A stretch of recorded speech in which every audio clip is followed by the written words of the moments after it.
Welcome to the Babbling Pastors Podcast. Boy, if you had your sound turned up, you just lost your mind. Also, I can't play the guitar. What's this? What note is this? Let's see. Wait. Is that a note? I'm practicing because I would like to be the online worship pastor. Is that? Oh no, here he goes. He's going to totally show me up.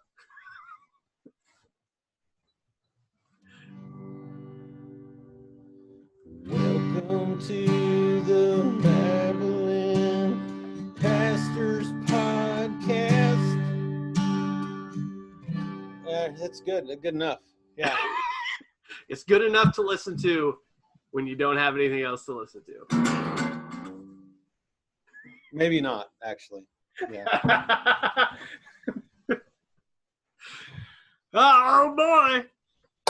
Oh, it looks like I'm in a closet. It's not though. This is the homeschool room of our house, which obviously isn't being used for homeschool right now. So. Sure, bro. Hey guys, welcome to the Battling Pastor Podcast. In case you didn't catch that, I think I'm gonna have to edit that point out and use that as the opening now. I like that. I like that song. That's good. Yeah. I especially liked your accent in what you were giving us there in that country song. I really appreciated that. So, hey, 2 books real quick before we get into this podcast about going back to church. Because if I don't mention them, I don't know when they're going to come up, but they're very helpful. So the first one is actually a free audiobook. I don't know if you've read it, Rob, or listened to it, really, from John Piper called Christ and the Coronavirus. If you don't like Piper, you're not going to like this book. I'm just going to throw that out there. There's some people on my Facebook feed that I went to college with that hate Piper. They think he's reading a totally different Bible and he's unbiblical. So to those people, don't read this book because you're not going to like it. You probably wouldn't even consider reading it. But if you – what's that? Those people stopped watching this in April. So. True. That's true. But I would recommend that. It's very good. It's a good listen. I think it's maybe 2 hours long. It's not that long. It's really easy to get through. The second one is the one I got free from T4G. But it's called When Pain is Real and God Seems Silent by Ligon Duncan. It's really short. Look at that. That is definitely my style of book right there. But it's really good. He goes through 2 of the Psalms and he just covers through it. It has nothing to do with coronavirus, but as far as timing and when it came out, like it's really good. So I would recommend both of those to you. Once again, if you don't like Piper, you're probably not going to like Duncan. But I'm sorry that you don't appreciate good content. So anyway, you should drop your mic real quick, bro. There you go. I'm using my computer mic, so that's not happening on this end. So. No, don't do that. That Mac, I don't think is going to sustain a fall. So going back to church, Rob. What do you mean? Oh, we're already going to church. I'm watching 7 different services online every Sunday. I am over churched at this point. I don't know if I'll ever go back. I'll probably just watch all these sermons online anymore. So what do you mean about going back to church? That's what I'm going to do. And I'm the pastor. So I think we've covered it. So you want to just see you at home being like, all right, guys, Facebook Live. Thanks for coming to church this morning. And then just do it that way. If you don't follow this other guy on Instagram, you should. One of the funniest things, bro, that I got from you was the Thor, the pastor, like the first week. The fit Thor, yeah. Oh, man, that was amazing and very much where I'm at mentally, at least. Your beard it's getting there. On the fat Thor from Infinity Wars. If you didn't see, I actually this past week took notes from Chandler, and I actually just preached. It was really more of like leading a Bible study sort of a thing. Mm-hmm. I did it behind a table that we have for like coffee and others. I mean, it was so relaxed, but I felt like, it's kind of something that probably connects because everyone else is at home. Just, it's not the same thing. So why am I yelling into a camera? Well, and who are the guys that you said you watched on YouTube that did like a lot of church media stuff? The church. Yeah, Pro Church Tools. Yeah, they did a. They did. I know this isn't on the topic going back to church, but on that topic you just brought up, they did a poll on their Instagram about, hey, would you guys prefer seeing your pastor preaching from the pulpit, or would you prefer a more laid back? Like, what do you connect with more during this time? And I don't know the exact numbers. I just know that the overwhelming result of that poll was that people preferred they felt like they could connect more with the laid back Bible study-esque type of sermon than a sermon that they had, like that you saw. I mean, again, I think that, again, I wouldn't take that as an overarching, everybody should do that sort of thing. But that seemed to be the consensus of their group that they polled. So. Yeah, there's something about it. I think that it's no different than, like going to someone's house for a community group kind of a thing versus sitting in the pew and whatever, enjoying time together on Sunday morning. There's a different thing there. It's a different level of community. It's more intimate. And so everyone is on their couch, or for some probably in their bed, still. I don't know. There was a meme I saw the other day of this guy. I think it was one of the comments said it was from 90 Day Fiance. But this dude is like rolling out of bed. He looks half awake, and they're like, sermon starts at 9 o'clock, me at 8:59. And it's just, and it's just him. He's got like roll out of bed, popping your phone open, basically, is what people are doing right now. What's that? The guy preaching? No, that was somebody attending. I think the sermons, they're going to notice that if you're trying to preach. But okay, so on the subject of this, I actually, the next time I preach, I can say this now. Right now, it's not in stone, and we haven't even made it public. By the time this is public, it will be public, obviously. But when I preach next, it will probably be to real people. So May the 10th is our target. So Mother's Day is kind of our target for coming back. I was getting ready to say coming back online, but that's pretty much all we've been doing, and I'm sick of that garbage. So there are a few things that we're doing and talking about right now. Again, by the time anyone's watching or listening to this, we're probably already kind of figuring this out and wading through it and trying to put it into practice. But as elders, we've already begun the talk at the end of April. We've begun the talk of, kind of discovering, brainstorming, what does it actually look like to come back to church there, because it's not going to be coming back to the same thing. There are still going to be guidelines. One of the reasons that we stopped, there's no mandate for the church in North Dakota to stop. Like, you can still get together legally. Mm-hmm. But is there even a number limit on that? Just curious. There's not. It's essentially been if we've essentially just followed the 10-person thing, right? Mm-hmm. Our thing was, we want to try and serve and love the elderly among us by caring about them, and two, this is an opportunity for us to demonstrate submitting to the authority that God has put over us in the government. And I know some people are probably going to be mad at that, but it really is there. It's that seems to be somewhere, right? Seems to be women pastors submitting to the government. Which one you want to fight about? Yeah, well, that's another month. Yeah. But so we've been doing it because of that. When we come back together, it's certainly not going to be the same thing right away, right? We've got now, frankly, a year from now, especially this thing gets vaccines and turns into kind of flu-ish sort of a deal, you're probably going to not even see people not shaking hands anymore or any of that stuff. It's probably just going to go back to life as you've grown up and done for years, because that's just muscle memory. But for now, we've talked about having a few intentional sanitizing kind of station set up.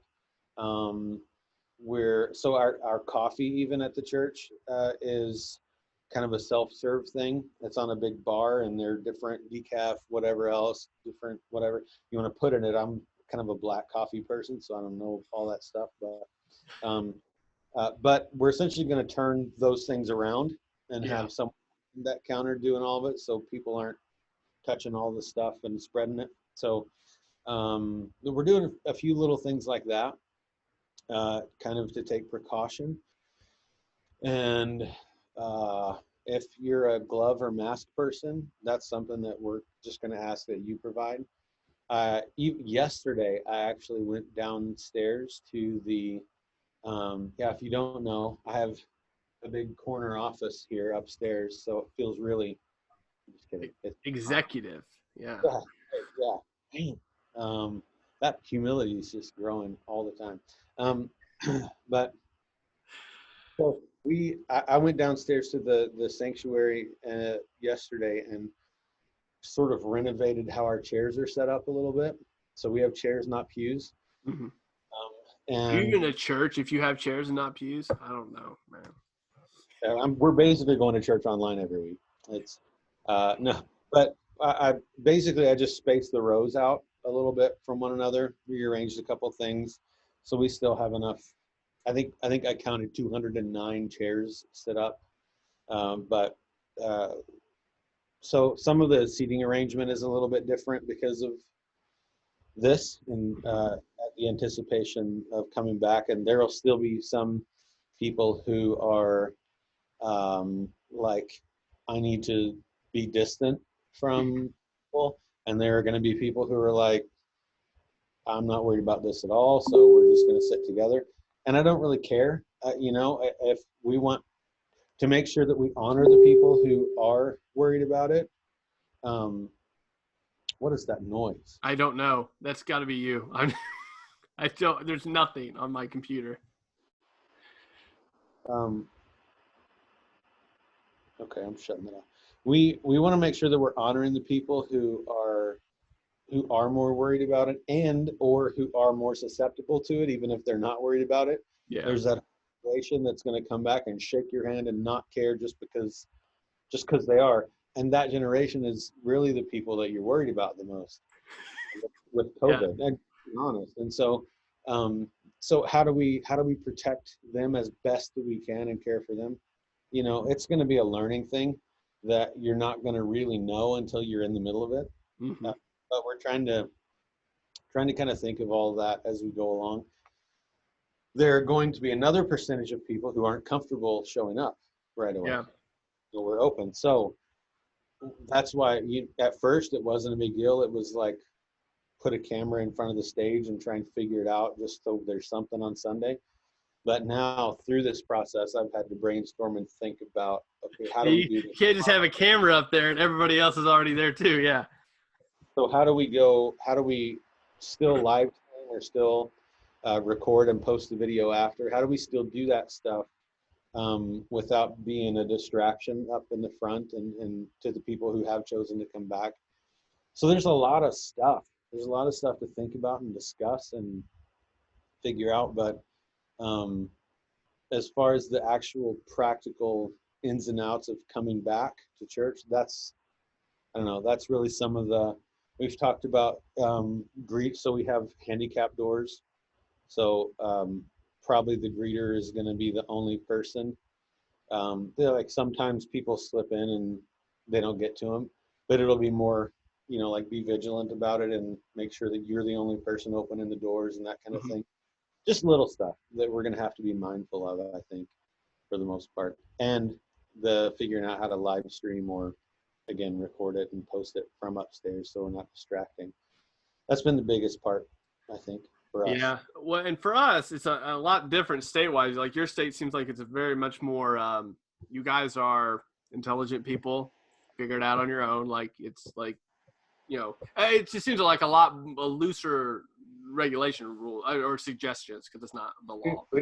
We don't have cities as populated like Indianapolis or anything either. Yeah. Well, and so around here, Well, first of all, like what you've noticed and like what you said, whenever we go back to church, there's going to be people that are like back in there right away. Basically nothing changes for them. Like, and then there's going to be people that are this is how I see it playing out. The people that are worried about it aren't that would normally come back anyway and just distance themselves from people are probably not going to come back at all and wait for that to be broadcast, because there are people that are so like not concerned about it at all that would make those people uncomfortable, because they're going to try to shake their hand and they're going to be like, I don't want to shake your hand. So it's going to be like this weirdness. I think it'll be a lot like the Sunday it was before they were like, hey, you guys can't have church anymore, which is like everybody was sitting at least a person apart. Nobody was shaking hands. There was this real awkwardness in the room. I think that'll be probably the first couple back. And again, with our congregation being super elderly, as far as like a good chunk of, and not 25 of them are like really like in that range that are like, 65 and above. But there's a lot of middle age there as well, that just from the people I've talked to that are going to be really cautious about going back right away because of the people they're in contact with. Mm-hmm. So their elderly parents, the people like that. Or the people they have jobs with. We have a good chunk of our congregation that are nurses that are in hospitals every day that will likely, I haven't talked to them personally, but I can see where they would be like, hey, I'm not going to come right away because of the people I'm around, because of the environment that I'm around. Mm-hmm. So I can see them distancing themselves. For our area specifically, I see it being a very slow acceptance of coming back right away. Now, again, you have those people, and everybody has them on their Facebook page. They're like, this is the dumbest thing in the world. We shouldn't be, it doesn't matter. Which, again, hindsight's 2020. We'll all in a year be like, oh, okay, whatever. It was one way or the other. But I think we talked about last week, the spiritual things we can learn from it. I think just from all of it, we can learn that, hey, just because we have an opinion doesn't mean everybody else holds that opinion. So we should be gracious to our brothers and sisters in regard to that. Yeah, so it's a matter of, hey, you might want to shake everybody's hand and hug them. Jim or Jan over there may be very scared that you're going to end their life by doing that. So just in respect to that, we should be respectful to them.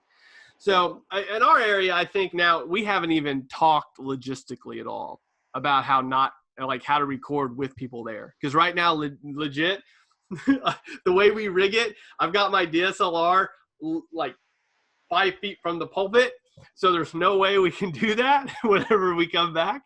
So I'm not sure how we would even do that. Like, we're probably going to just have to record it audio-wise and send it out podcast-wise, other than video probably. Because we're just not set up for that. We don't plan on doing it long-term. So obviously investing in that equipment would not make sense. So honestly, we haven't even talked about that yet. Yeah. So we have, those same guys, Pro Church Tools, right? They talked at one point, and I've heard other people on YouTube that I watch and respect, but there's something to be said about to this being a time, if you're technologically challenged as a church, or if you're looking to present change in some shape or fashion, like there's literally no better time, because you come back to church. Everyone, I think, everyone's a big word, but there are going to be quite a few people who are expecting some level of change. Mm-hmm. So if you're going to do anything about changing how you do things, we're not going to do this, but just as an example, if people come back and 2 of the chairs in a particular row are missing and there's a video camera there now, it's probably not going to be as weird anymore. Yeah. So little things like that, or how you go about doing this or that. The coffee's different now. You don't get your own. That actually might be a good change, because somebody's there talking to you and conversing to new people. whatever. If So you want to switch up your service lineup, this would be the time, because when people come back, they don't even remember what you did before, most of them. right. So I think on another level, right, there are things that I didn't mention when we talked about personally takeaways or takeaways for the church, but we've got on both of those episodes, we kind of touched on practical things and spiritual things. And I think one of the things that it's still practical, but something that's not like logistics, that I think I've learned through this that will likely change, not will likely, but I'm already planning will change some things when we come back, is I personally feel that, and I've led this charge, so I get the blame, but I personally feel like we've pushed people so hard toward being missional, and behind that assumed that they're ready to be missional, right? Like assumed that they're already formed enough as disciples of Jesus that they are compelled or ready to go make new disciples of Jesus. Mm-hmm. And so I think making sure that if something like this were to ever happen again, I don't want to be in the position that like I'm now worried about the people in our church flourishing spiritually right now because they're not, you know what I mean? Yeah. So even things like men's Bible studies, right? We just haven't done that. We've been pushing, hey, join a missional community, be in a community group. But like realistically, a men's Bible study might be kind of handy for dads who don't know how to be spiritual leaders yet, Yeah. right? And so we've kind of neglected some of those things that I think are, as I look at things now, more important than I gave credit for. So we're probably going to come back to have more intentional Sunday school stuff because frankly, people just don't want to not have Sunday school no matter what. So that we're going to use it on, you know. So Sunday school, men's Bible studies, women's Bible studies they're better about that anyway because they're women and they can plan. Yeah. Yeah, they're more social naturally. So typically anyway. So that kind of stuff. We probably will have some like marrieds, weekends, those kinds of things that we just said. Well, I think that's a good point too, because Yeah. the church, I think we've always thought, well, we're always going to have this Sunday thing, so we'll just deal what we need to do on Sunday morning or within those ministries that are connected to Sunday morning. And Yeah. never, I don't know of any churches that were intentional thinking, hey, what are we doing in case this isn't a thing anymore? So like you said, this has been like, and we didn't call it out before, so I'm glad you did, because I really hadn't, that really hadn't crossed my brain. But like, what do we do if, I mean, like you said, like what I really took out of that was like, so are our people ready to be on their own if they have to be? Which is a great thing to think about, because at that point it's like, okay, well, if you were or you weren't, it's sink or swim at this point. Like God literally took the entire congregation and was like, all right, live a Christian life without being connected to this and go for it. Which, I mean, our brothers and sisters in other countries have, in some cases, have had to do forever. And we've always been like, oh, poor them. I hope they're okay. We'll pray for them. And God's like, hey, you're in the exact same boat now. So, are you ready? Are you prepared is the church equipping for that? Right. So you were talking about, are people ready to be living missionally? We've talked a lot about it. And I think one of the things that really comes to mind when we talk about that is like, we should, not that anybody's ever going to be 100% ready to do it, but like, is our mindset in that saying, hey, you're being sent out. So if you're ever disconnected from this, are you like, what have we done to equip you to be okay with that? So if you're not connected to the gathering or the body, are you equipped? And have we done our job of equipping you to live in a manner that you can still thrive in that environment? Because I mean, I think we agree on this. Some people may not, but like that online gathering, it's an okay supplement. Like it's a Walmart vitamin. Okay. So like you're taking something, but it's not it's not the best you could get by a long shot. So what are we doing as the church to be able to equip people? Yeah, a great call. That's a great call out. Yeah, I think it was actually a big wake up call for me, because one of the major things that hit me pretty hard was that, like, when this all started, when I first kind of got my head wrapped around, okay, how do we put this on a screen for people, which was just a lot of work in the beginning, because we didn't do that before. We're not set up for it. So Mm-hmm. you're talking about with your church. So that was a lot of thinking and planning and figuring things out and problem solving. But once that was set up, I began to think more bigger picture, like how do I reach them right now? Right? Like, how do we actually reach out and touch them right now? And there was like this feeling of, my gosh, are they surviving? Mm-hmm. Like, how are they doing? Where are they spiritually? Like, not just, I don't want to have that feeling, right? Like, that's really my, if I had to put it into one sentence, I don't want to have to worry about where they're at spiritually when a crisis comes. Mm-hmm. I want to know that like you're saying, that we've formed them well, that we've formed them on theology. I'm even thinking about, like, for Sunday school, at some point, walking through this, I got that. Yeah. Uh-huh. walking through Yeah. deeper things, instead of just marching through Ephesians or something, which is what we do sometimes, but talking about, hey, even church history, right? How much could we have gleaned from church history and dealing with plagues and what they've, Mm-hmm. if that would have been something that we knew about, right? Well, So, and that's what, in that book that I mentioned that some of you may not like, from Piper, he talks about that, like, now is not a time for, I forget exactly his wording, but basically it's like softball Christianity. This is not a time for that. Not that any time is a time for that, but his point when he talks about it is that, like, the base level theology that your people have right now, that's what they're living off of. So if you have told them that God is good, God is sovereign, God is in control of all, regardless of what's happened, and you've built that into them, and they understand that, and they can see that in the scripture, and they have resources to read about that, like, they're probably doing okay, because they understand that even in the darkest times, whether they have COVID or not, whatever's happening, God is still good.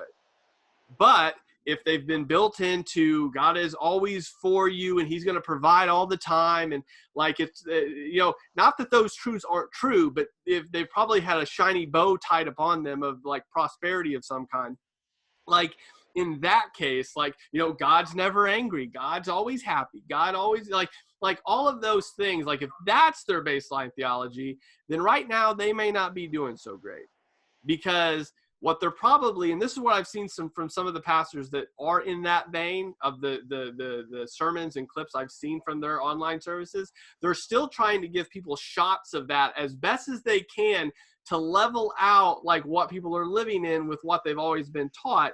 And you can tell it's a juggling game for them, because they're trying to be like, no, it's still great, everything's still good, and you're kind of like, you're trying to do that, but the baseline theology is what they're living off of right now. So, like, when you pull up Grudem's, systematic theology, like at that point, yeah, have we built into them? So let me see here. Me 20 years ago, like, if I was living off that theology now, it'd be a problem. Okay. But luckily, by God's grace, like, that's not the theology I have right now. So I understand that. And I think perspective wise, we would, like you said, glean a lot from not only the history, but who I'd love to have, like, a Zoom seminar from? Some pastor in China that's literally been living this forever. Not the crisis, just the dealing with not being able to meet on a regular basis, and what they've been doing through that. Because for them, not new, and the church has still been growing regardless. So I that's the biggest takeaway for me, as far as a pastor of a church. That's the biggest thing that I feel like we've left behind some. I would say it's also okay to some degree, because part of the reason that this has been left behind a little bit is because we weren't even doing Sunday that well, right? And so we've spent a lot of time in the past couple of years renovating that. But now that's at a place where it's kind of normal, and people are kind of frankly used to little things changing here and there, and it's not as big of a deal as it used to be when something looks different when you walk in. Little stuff like that. But now I feel like this is a time for us to change what I've been talking about, and begin to work intentionally on forming robust disciples of Jesus, who are more naturally going to hear me talk about being missional and go, oh yeah, well, I was talking with this guy last week, or whatever, instead of me, do it, go be missional. They're going to have stories of how they've been joining God in his work already. And so that by far was the biggest takeaway for me personally, on a bigger level than just the logistics of how we're going to do church when we get back. I think that's definitely a job to think through. But the bigger question, I think, especially if you're in any kind of church leadership role, is what is going to change about the priorities of your ministry and the priorities of, church for you. Now, do you guys, I don't know if you have this worry, but I've talked to some pastors that are like low level, mildly concerned about it. So this is what I've heard. This is just the chatter. And again, I'm lucky enough to be in pastor chat groups, that sort of things, even though I just speak. I'm not over a congregation. But a lot of what I'm hearing is, one, there's this idea that there's going to be like a resurgence of people that come back to church, much like a 9/11 sort of experience, where everybody comes back because you haven't been there for a while. And everybody wants to worship together as the family in a gathering. Or there's a smaller subsect of people that they're concerned about, that they're like, well, if I can just get this online all the time, I'll just get it online all the time. And their concern is, how do we get those people back now that they think that they can do this? I just talking, I think that you don't have a huge group of people that you're concerned about on that regard, because their thinking is probably already, like you've talked about in previous podcasts, it's a family, it's a gathering. They know the importance of it. But let's pretend you probably have maybe a couple people that might think that way. What's going through your head in regards to that? Yeah, so I'll be really blunt, and then I will. What are the characteristics I enjoy about you? And then I'll backstep. So I don't care. That's the blunt part. If you're the person who is going to go through this and then go, I don't know why I don't just do this anyway. One, that's probably already where your heart has been, right? And so, am I going to on purpose spend lots of energy running after you? I mean, probably a little bit, right? We're going to call and we're going to, but if that's where you're at, I mean, what am I going to do about it? Yeah. That's just where you're at. And what wise words am I going to speak that's going to change your mind? Yeah. You're going to either do that for a while and realize, crap, this is terrible. Like, I miss people. I miss actually being, which I think is probably where the vast majority of the people, at least in our local family, that's where most of them are at now anyway, is good grief, when do we get to see one another? I am on the fence as to, I'm sure there are a couple of folks who are kind of thinking, I mean, I could just do this from here every week. But I think I'm also trying to think through and prepare for, okay, well, there are probably also going to be people who either haven't been to church in a long time because they haven't cared, or who haven't been to church ever, right? And who this is kind of like 9/11, like you said. And so that's partly, again, another reason that that spurs me on to go, okay, well, we need to develop some sort of men's Bible study. We need to make some things more robust that we're doing. Because when that happens, and I'm fully expecting that that will be a thing, Mm-hmm.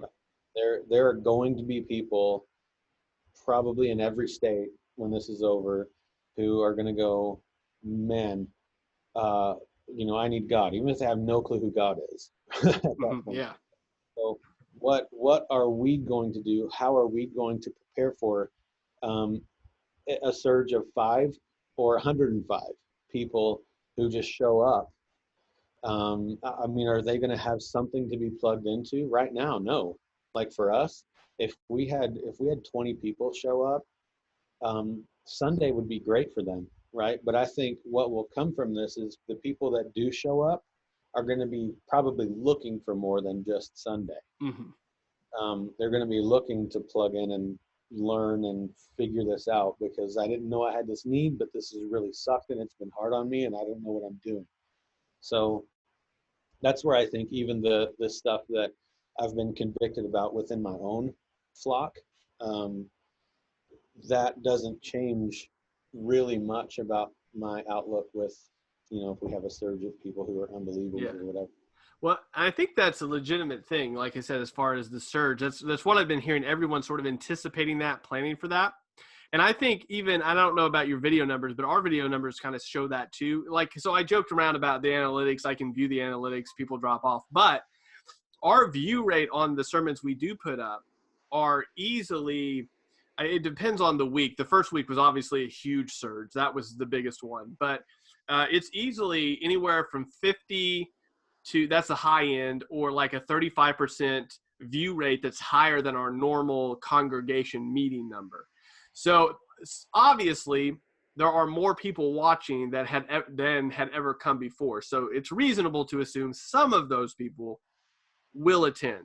So I think it's a good point that we have a nice little window here to say, how are we going to anticipate those people and what are we going to do with them? And it's a really big failure on our part, I think, like you said, if we don't take this time and prepare for that. If we just assume we're going to go back to normal like we did before, I think that's a squandering of a gift that God's really given, that says, hey, don't just bury the money in the ground and wait for me to come back. Do something with it. Like, do something. Yeah, and I think on top of that, we have a factor that maybe people are thinking about, maybe they're not, is every church has more of a social media presence right now, which means there are plenty of people right now who would never have even seen or heard of or done anything but pass on the street Hillside Baptist Church. Yeah. That now have heard of us, or at least seen something online, but like they've been confronted with, oh, there's a church here, Yeah.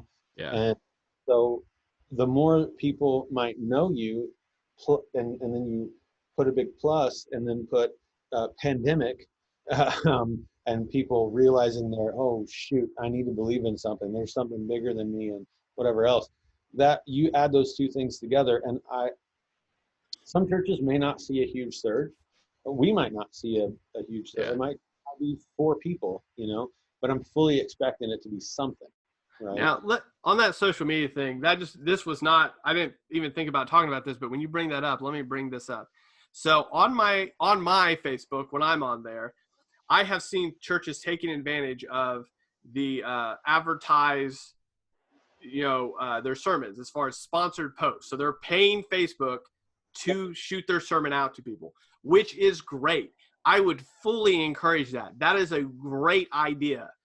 Now, with that, if you're doing that, which you should be doing, which honestly we should be doing, that's just saying that, I should probably consider talking to the church about that, but do that for your area.